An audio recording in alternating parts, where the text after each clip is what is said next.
আসসালামু আলাইকুম ওরহমতুল্লাহি ওবরাকাতুহ। প্রিয় দর্শকবৃন্দ, জাযাকাল্লাহ খাইর। চলুন শুরু করা যাক আজকের এই গুরুত্বপূর্ণ পর্ব, সেই মহান রব্বুল আলামিনের পবিত্র বাণী থেকে, যা অবতীর্ণ হয়েছে পবিত্র কুরআনে এবং যা প্রকাশ পেয়েছে আমাদের প্রিয় নবী হজরত মুহাম্মদ সাল্লাল্লাহু আলাইহি ওয়াসাল্লামের নুরানি জাবান মুবারক থেকে। অপচয় ও সময় নষ্ট। সূরা আল আসর, সূরা নাম্বার 103, আয়াত নাম্বার 1 থেকে 3। ওয়াল আসর ইন্নাল ইনসানা লাফি খুসর। সময়ের কসম, নিশ্চয়ই মানুষ ক্ষতির মধ্যে রয়েছে। স্ক্রল করতে করতে সময় চলে যাচ্ছে, কিন্তু এই ক্ষতি আপনি বুঝতে পারছেন? যাচাই ছাড়া শেয়ার।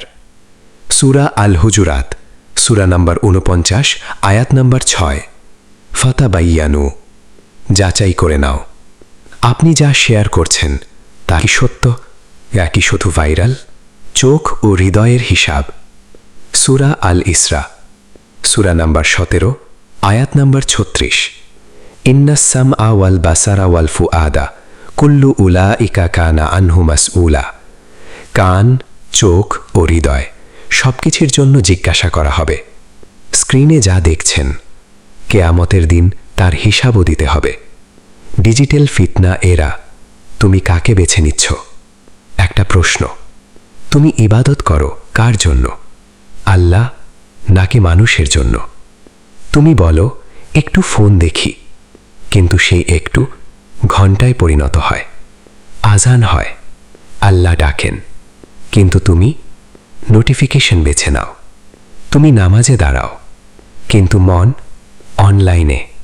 তুমি হাসো, ভিডিও দেখো, কিন্তু ভিতরে ভিতরে তুমি ফাঁকা হয়ে যাচ্ছ। তোমার 1000 ফলোয়ার আছে, কিন্তু রাতের বেলা তুমি একা।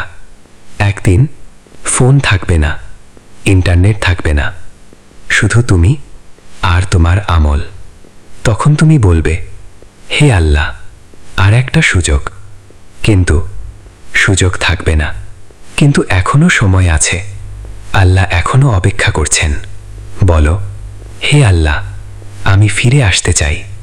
আল্লাহ আমাদের ঈমান এবং সকল বিপদ ও ফিতনা থেকে হেফাজত করেন। আমিন ইয়া রব্বাল আলামিন।